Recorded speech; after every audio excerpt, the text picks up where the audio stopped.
తెల్లవారబోతోంది. బ్రహ్మరాక్షసుల గృహాల నుంచి వేదఘోష, అంతపురంలో మంగళ తూర్యారావాలు. దశగ్రీవుడు నిద్రలేచాడు.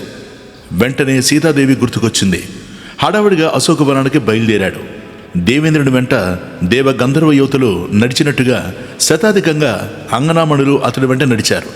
వారిలో కొందరు బంగారు కాగడాలు, గిన్నెలు పట్టుకున్నారు. కొందరు వింజామణులు వీస్తున్నారు. మెరుపు తీగల్లాగా రావణుని వెంట సంబరంతో నడిచి వస్తున్నారు. రావణాసురుడు ద్వారంలో కాగడాల కాంతులలో మెరిసిపోతున్నాడు. క్రూరంగా ఎరిపెక్కిన కన్నులతో అమృతాన్ని చిలికితే వచ్చిన నరుగలాగా తెల్లని విలువైన వస్త్రాలు ధరించి విలాసంగా సవరించుకుంటూ నడుస్తున్నాడు. వీడే రావణుడై ఉంటాడని అనుకున్నాడు హనుమంతుడు.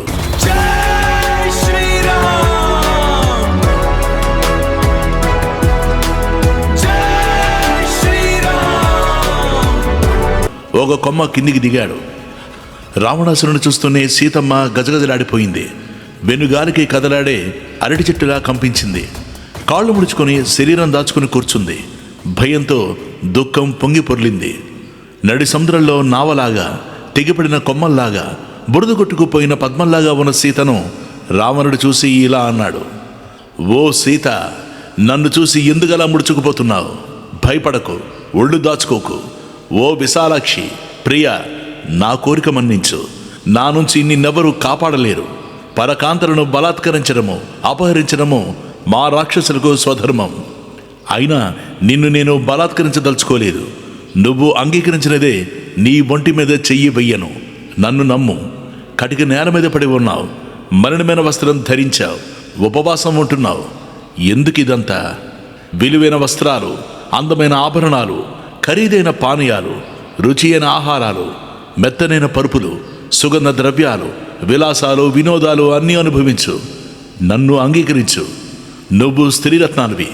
యవ్వనంలో ఉన్నావు. నా చెంత మహారాజభోగాలు అనుభవించు. యవ్వనం సెలయేరు లాంటిది, గడిచిపోతే తిరిగి రాదు. నీ వంటి సౌందర్యవతి ముల్లోకాల్లోనూ లేదు. నిన్ను సృష్టించిన తర్వాత బ్రహ్మదేవుడు బహుశా విశ్రాంతి తీసుకుని ఉంటాడు. ఓ మైథిలి, నాకు భార్యవుక. పట్టమహిషిని చేస్తాం. సర్వ సంపదలు, సమస్త సామ్రాజ్యము నీకు సమర్పిస్తాం. నేను నీకు దాసున్నవుతాను. మరొక్క మాట, నీకోసమనే సమస్త భూమిని జయించి నీ తండ్రి జనకునికి బహుమతిగా సమర్పిస్తాను. నాకు సాటి వచ్చే మహావీరుడు ముల్లోకాల్లోనూ లేడు. నారచీరలు ధరించి వన్ని తరిగిపోయిన రాముడితో ఏం చేస్తావు? వైదేహి, రాముడు ఇక నీకు కనిపించడు. అతడు ఇక్కడికి రావడం కల్లా నా నుంచి నిన్ను తప్పించడమో అసంభవం. తపస్సులో కానీ, బలంలో కానీ, పరాక్రమంలో కానీ, ధనంలో కానీ, తేజస్సులో కానీ, యశస్సులో కానీ రాముడు నాకు సాటిరాడు అన్నాడు. అతడి మాటలకు నిలువున వణికిపోతున్న సీతాదేవి తన భర్తనే తలుచుకుంటూ గుండెలు చెక్కపెట్టుకొని గడ్డిపోచను అడ్డుగా పెట్టుకొని సమాధానం చెప్పింది. రావణ, నీ మనస్సును నా నుంచి మరణించుకో. పాపాత్ముడు పుణ్యసిద్ధికి అనర్హుడు. నువ్వు నన్ను కోరడం అనుచితం. పవిత్రమైన గొప్ప వంశంలో పుట్టిన నేను తప్పు చెయ్యలేను. నేను పరుణ భార్యని, నీకు ఇల్లాలని కాను. ధర్మ మార్గం గుర్తించి మసలుకో. నువ్వు నీ భార్యలను సంరక్షించుకున్నట్టే పరులు కూడా తమ భార్యల్ని కాపాడుకుంటారు. నిన్ను నీవే ఉదాహరణ చేసుకో. నీ ధర్మపత్నులతో నువ్వు ఆనందించు. అలా కాక పరుల భార్యల్ని ఆశిస్తే పరాభవం తప్పదు. విచక్షణులు చెప్పే హితవును ఆలకించకపోతే నీ రాక్షస వంశం సర్వనాశనమవుతుంది. నీ వంటి అధర్మపారాయణుల వల్ల రాజ్యాలు, సంపదలు నాశనమవుతుంటాయి. నీ ఒక్కడి అపరాధం వల్ల లంక సామ్రాజ్యమంతా తొందరలోనే నశించిపోతుంది. అప్పుడు పంచభూతాలు ఆనందిస్తాయి. ఐశ్వర్యంతో గాని, ధనంతో గాని నన్ను ప్రలోభ పెట్టలేవు. సూర్యుడిని, సూర్యకాంతిని విడదీయలేనట్టే నన్ను శ్రీరామునుంచి ఏ శక్తి దూరం చెయ్యలేదు. లోకనాథుడైన శ్రీరాముడి భుజం దిండుగా విశ్రమించిన నేను మరొకటి భుజంపై ఎలా విశ్రమించగలను? బుద్ధిమంతుడికి చదువులాగా నేను రాముడికే చెందినదాన్ని. ఓ రావణ, నన్ను రాముడి దగ్గరకు చేర్చు. జీవించాలని కోరిక నీకుంటే రాముణ్ణి మంచి చేసుకో. అతడు శరణాగత వత్సలుడు. నన్ను సమర్పించి శరణ వేడుకో. లేదా రాముడి ధనుష్టంకారం త్వరలో వింటావు. త్వరలోనే రామలక్ష్మణుల బాణాలు నిప్పులు గక్కుతున్న పాముల్లాగా వచ్చి పడతాయి. రాక్షసుల్ని మొత్తం సంహరించే ఆ బాణాలతో లంకాపట్టణం త్వరలోనే క్రిక్కిరిసిపోతుంది. గరుత్మంతుడు పాముల్ని చీల్చి చెండాడినట్టు రామ గరుత్మంతుడు రాక్షస సర్పాలను వధిస్తాడు. రాక్షసుల బారి నుంచి విష్ణువు లక్ష్మిని కాపాడినట్టు నీ చెర నుంచి నన్ను రాముడు విడిపిస్తాడు. రామలక్ష్మణుడు గాలి సోకితే చాలు నువ్వు నిలువలేక పారిపోతావు. పురుడు వాసన తగిలితే కుక్క నిలబడుతుందా? రామలక్ష్మణుల్లో ఏ ఒక్కరిని నువ్వు ఎదుర్కోలేవు. అటువంటిది ఇద్దరిని ఎదిరించడం పూర్తిగా అసంభవం. లక్ష్మణుడితో కలిసి నా ప్రాణనాథుడు శ్రీరాముడు త్వరలోనే సూర్యుడు తన కిరణాలతో నీటి బిందువుల్ని ఇంకింపజేసినట్టు నీ ప్రాణాలను తన బాణాలతో హరిస్తాడు. ఈటల వంటి మాటలు వింటూనే రావణుడు క్రోధంతో ఊగిపోయాడు. కానీ తనను తాను నిగ్రహించుకున్నాడు. సీత, నీపై నాకున్న కామం నా క్రోధాన్ని నిలువరిస్తోంది.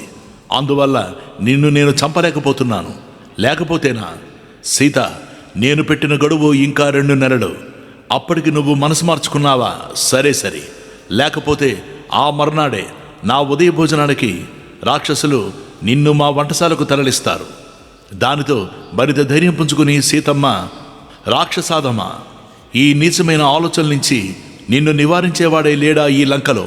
దేవేంద్రుడికి సచీదేవిలాగా ధర్మాత్ముడైన రామునికి ధర్మపత్ని అయిన నన్ను నువ్వు తప్ప మరొకడెవరూ అలా కోరుకోడు. ఈ మహాపాపానికి నువ్వు పరిహారం చెల్లించుకోక తప్పదు. నా రఘురాముడు మత్తమాతంగం, నీవో కుందేటి పిల్లవు. అతడి కంటపడకుండా సిగ్గులేని వాడివై ఇలా మోసం చేశావు. కంటపడితే ఇక జీవించి ఉండవు. నన్ను కామదృష్టితో చూస్తున్న నీ క్రూరమైన కన్నులు ఇంకా ఎందుకు రాలిపోలేదు? నాతో ఇంత అనుచితంగా జుగుప్సాకరంగా మాట్లాడుతున్న నీ నాలుక ఇంకా ఎందుకని చీలిపోలేదు?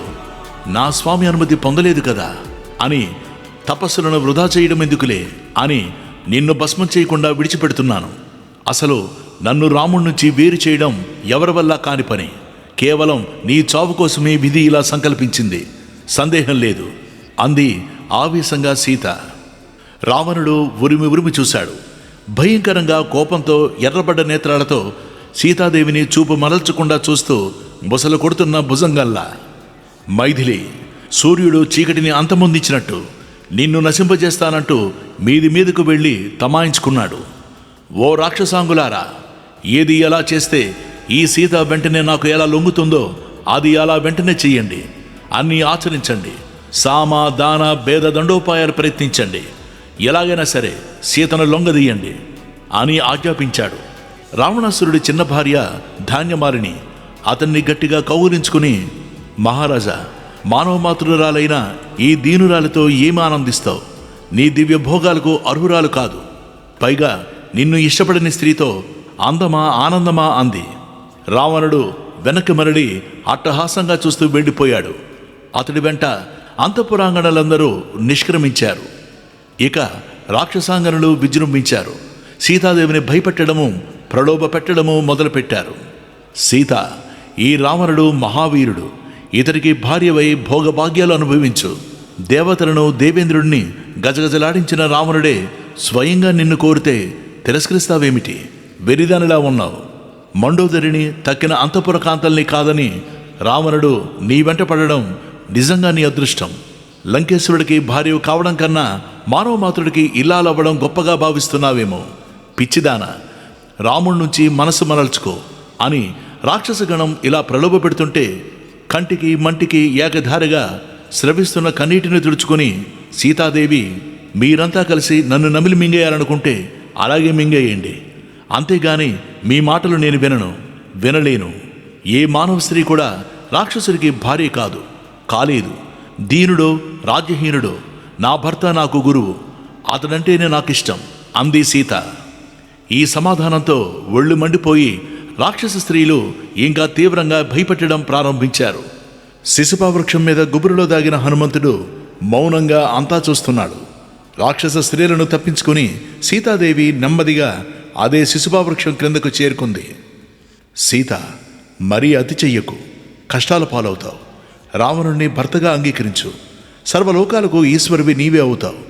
నా మాట వినమ్మా. వినకపోయావో మేమంతా కలిసి నిన్ను హాయిగా కొంచెం భక్షిస్తాం అంది.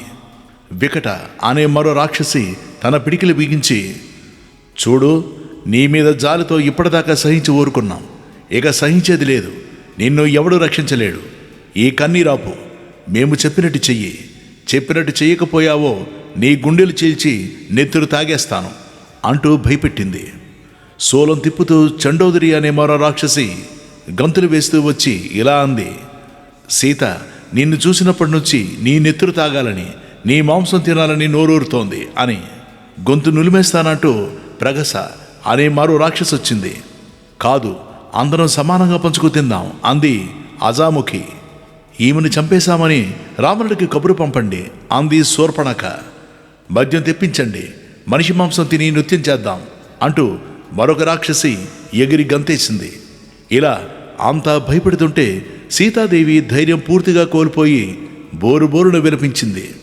ఓ రాక్షసాంగులారా, మీరంతా కలిసి నన్ను చంపినా సరే, చంపుకు తిన్నా సరే మీ మాటలు అంగీకరించలేను అని భయంతో వణికిపోతూ ఈ మాటలు ఎలాగో చెప్పింది. సీతమ్మ నెమ్మదిగా లేచింది. అక్కడే పుష్పించి ఉన్న ఆ చెట్టు కొమ్మను పట్టుకుని నిలబడింది. శ్రీరాముణ్ణి తలుచుకుంది. ఈ దుఃఖానికి అంతం ఉంటుందా అనుకుంది. అకాలంలోనే మృత్యువు కూడా కరుణించిందనే మాట నిజమే కదా. నా రాముణ్ణి చూడకుండా ఇలా దిక్కులేని దానినై చచ్చిపోతాను కాబోలు. ఏ జన్మలో ఏ మహాపాపం చేశాను. చీచి, మనిషిగా పుట్టడమే పెద్ద తప్పు. చివరికి చావు కూడా నా అధీనంలో లేదు. నాకు ఈ జీవితం ఎందుకు, ఈ ప్రాణాలెందుకు? నా హృదయం ఒక బండరాయి కాబోలు ఇంకా పగిలిపోకుండా ఉంది. ప్రాణనాథునికి దూరమై క్షణమైనా జీవించి ఉన్నానంటే నేనెంత పాపాత్మురాలను. నాకు ఏ ఆశలు లేవు, ఏ కోరికలు లేవు. జనస్థానాల్లో 14,000 మంది రాక్షసులను, దండకారణ్యంలో విరాధుణ్ణి సంహరించిన పరాక్రమశాలి నా స్వామి. రణరంగంలో రావణుణ్ణి సులువుగా సంహరించగలడు. సముద్ర మధ్యలో ఉన్నప్పటికీ లంకను రాముడు ముట్టడించగలడు. రామ బాణాలకు తిరుగులేదు. కానీ నేనిక్కడ ఈ లంకలో ఉన్నానని నా ప్రభువుకు తెలిసేదెలా? తెలియకపోబట్టే ఇంత ఆలస్యమైంది. జటాయువు తెలియజేస్తాడు కదా అనుకుంటే రావణుడు సంహరించేశాడు. నన్ను కాపాడడం కోసం ఆ పక్షిరాజు ఎంత త్యాగం చేశాడు. నేనిక్కడున్న వార్త తెలిస్తే ఈ పాటికి రాముడి బాణాలు లోకల్లో రాక్షసులు లేకుండా చేసి ఉండేవి. ఈ లంకాపట్టణం సర్వనాశనమయ్యేది. సముద్రం ఇంకిపోయి ఉండేది. రావణుడు నామరూపాలు లేకుండా పోయేవాడు. అప్పుడు ఈ రాక్షస స్త్రీలు ఇప్పుడు నేనలా ఏడుస్తున్నానో అలా విలపించేవారు. రామలక్ష్మణులకు తెలిస్తే ఈ రాక్షసుడు క్షణం బ్రతకడు. లంకాపట్టణం శ్మశానమైపోవడం త్వరలోనే కన్నులారా చూస్తాను. ఇంటింటా రాక్షస స్త్రీల రోదన ధ్వనులు చెవులారా వింటాను. నేనిక్కడున్న వార్త రాముడికి తెలియాలంతే. ఇంకా 2 నెలల వ్యవధి ఉంది. మాంసభోజనులైన ఈ రాక్షసులకు ధర్మాలు తెలియవు. రావణుడికి నన్ను ఉదయ భోజనంగా సమర్పించేస్తాను. ఎర్ర కలువురేకుల వంటి కన్నులు గల నా ప్రాణనాథుణ్ణి విడిచి నేనలా జీవించేది. చనిపోదామంటే కాస్త విషం ఇచ్చేవాళ్ళు కూడా ఎవరూ లేరు. అయినా నన్ను విడిచి రాముడు మాత్రం జీవించి ఉన్నాడంటావా?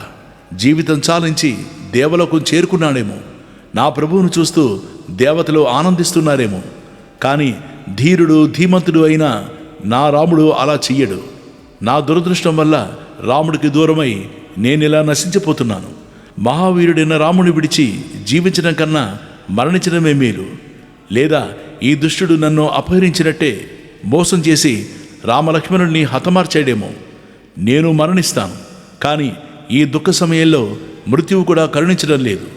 సీతాదేవి ఇలా మదనపడుతూ ఉండగా త్రిజట నిద్రలేచింది. రాక్షసి గణాన్ని వారిస్తూ, ఏమిటే మీరంతా మంచి చెడు ఏమీ తెలియకుండా ప్రవర్తిస్తున్నారు. సీతను మాత్రం ఏమీ చేయకండి.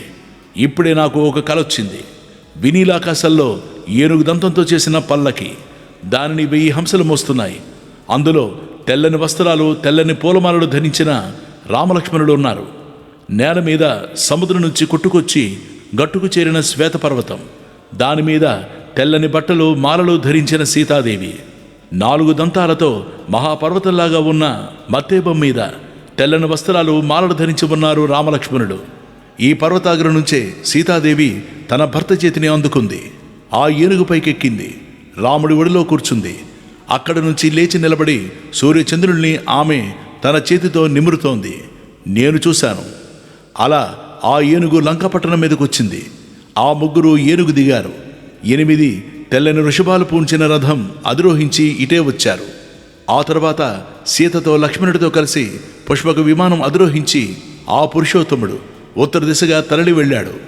మహా తేజస్సు కలవాడైన శ్రీరాముణ్ణి జయించడం రాక్షసులకు గాని అన్యులకు గాని అలవకాని పని. స్వర్గం పాపాత్మలకు అందుతుందా? ఇక రావణుడో శరీరమంతా తైలం పూసుకొని ఎర్రన వస్త్రాలు ధరించి మద్యపానం చేస్తూ కనిపించాడు.